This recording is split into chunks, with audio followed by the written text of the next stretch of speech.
വിദ്യാഭ്യാസത്തിൽ നിന്ന് വരുമാനത്തിലേക്ക്, കരിയറിലേക്ക്, ജോലിയിലേക്ക് എത്ര ദൂരം? 10ാം ക്ലാസ് കഴിഞ്ഞ ഒരു വിദ്യാർത്ഥിക്ക് ജോലി കിട്ടുമോ? അങ്ങനെയാണെങ്കിൽ 10ാം ക്ലാസ് കഴിഞ്ഞ എല്ലാ കുട്ടികൾക്കും ജോലി കിട്ടേണ്ടതല്ലേ? +2 കഴിഞ്ഞാൽ ഒരു വിദ്യാർത്ഥിക്ക് ജോലി കിട്ടുമോ?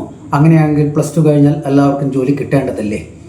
നമ്മളുടെ നാട്ടിൽ PhD കഴിഞ്ഞ ഒരു വ്യക്തിക്ക് പോലും കൃത്യമായ ജോലി ഉറപ്പു നൽകാൻ പറ്റുമോ എന്ന ചിന്തയിൽ നിന്ന് ഈ ചാനൽ ആരംഭിക്കുന്നു കരിയർ തോട്ട്സ്.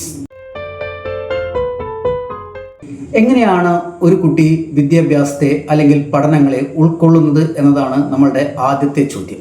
3 രീതിയിലാണ് നമ്മളുടെ കുട്ടികൾ അല്ലെങ്കിൽ നമ്മൾ വിദ്യാഭ്യാസ പ്രക്രിയയിൽ കാര്യങ്ങൾ, ഇൻഫർമേഷൻ അബ്സോർബ് ചെയ്യുന്നത്. ഒന്നാമത്തേത് വിഷ്വൽ, രണ്ടാമത്തേത് ഓഡിറ്ററി, മൂന്നാമത്തേത് കിനസ്തെറ്റിക്. ഓരോന്നോരോന്നായി നമുക്കൊന്ന് പരിശോധിച്ച് നോക്കാം ഒരു 2 കേസ് സ്റ്റഡിയുടെ അടിസ്ഥാനത്തിൽ. 2 കേസ് സ്റ്റഡീസ് ആണ് ഇവിടെ എടുത്തിരിക്കുന്നത്. ആദ്യത്തെ കേസിൽ ഓഡിറ്ററി അഥവാ കേട്ട് പഠിക്കാനുള്ള ആ ഒരു കുട്ടിയുടെ കഴിവിൻ്റെ മാർക്ക് എന്ന് പറയുന്നത് 80 ആണ്. പക്ഷെ ഇതേ കുട്ടിയെ തന്നെ നമുക്ക് വിഷ്വൽ കാണുന്നത് 40 ആണ്. അതേപോലെ തന്നെ കിനസ്തെറ്റിക് സ്കോർ എന്ന് പറയുന്നത് 20 ആണ്. രണ്ടാമത്തെ കേസിൽ നമുക്ക് കാണാൻ സാധിക്കുന്നത് വിഷ്വൽ 90, അറൗണ്ട് 90 ഓർ എബോവ് ആണ്. കിനസ്തെറ്റിക് 80-ലാണ് നിൽക്കുന്നത്. ഓഡിറ്ററി കേവലം 20-ലാണ്. എവിടെയാണ് ഇവരുടെ ഒരു പഠന രീതികൾ അല്ലെങ്കിൽ ഈ രീതിയിലുള്ള ഒരു സംവിധാനത്തിൽ ഒരു കുട്ടിയെ എങ്ങനെയാണ് നമുക്ക് സപ്പോർട്ട് ചെയ്യാൻ കഴിയുക എന്ന് നമുക്കൊന്ന് പരിശോധിച്ച് നോക്കാം. ഓഡിറ്ററി സ്റ്റഡി മെത്തേഡാണ് ഒരു കുട്ടിക്ക് ലഭ്യമായതെങ്കിൽ ഈ കുട്ടിക്ക് വിവരങ്ങൾ ഉൾക്കൊള്ളാൻ റീഡ് അലൗഡ്, അതായത് ഉറക്കെ വായിച്ചു പഠിക്കണം.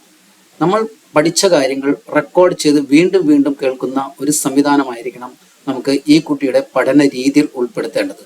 അതുപോലെ തന്നെ ഗ്രൂപ്പ് ഡിസ്കഷൻസ്, അതുമല്ലെങ്കിൽ കമ്പൈൻ സ്റ്റഡി ഈ കുട്ടിയെ സംബന്ധിച്ച് വളരെ അനിവാര്യമാണ്. ന്യൂമോണിക്സ് എന്ന് പറയുന്ന ഒരു രീതി, അതായത് റൈംസ്, എക്കണോമിക്സ് അങ്ങനെയൊക്കെ ഉപയോഗിച്ചുകൊണ്ട് നമുക്ക് ഈ കുട്ടിക്ക് കൂടുതൽ വിവരങ്ങൾ നമുക്ക് കൊടുക്കാൻ സാധിക്കും. അതേപോലെ ഇടവിട്ട ഇന്റർവെൽസ് നമുക്ക് നിർബന്ധമായും നമ്മൾ ഓഡിറ്ററി കുട്ടികൾക്ക് കൊടുത്തിരിക്കണം.